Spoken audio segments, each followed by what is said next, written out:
So yes, to higher ed for folks who are in higher education, Hmm. that's a great goal for us to have. But as far as like the being able to pay for those things and funding and how do we use our grants wisely and how do we make our connections Yeah. wisely, we want to work with pre-service educators first. Yeah. Yeah. Yeah.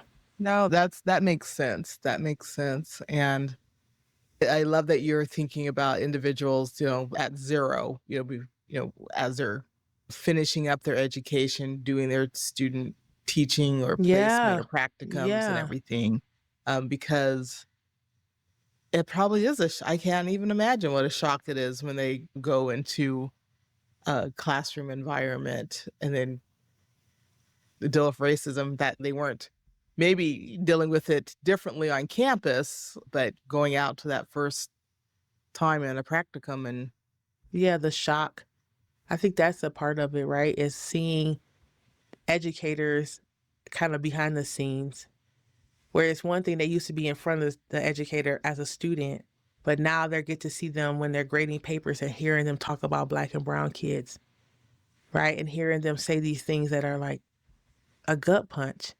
Like, how do you, then you realize, like, oh, these folks are just like the folks at the bank and the folks at the King Supers and these are just regular folks who have like, and sometimes like limited thinking and belief about black people.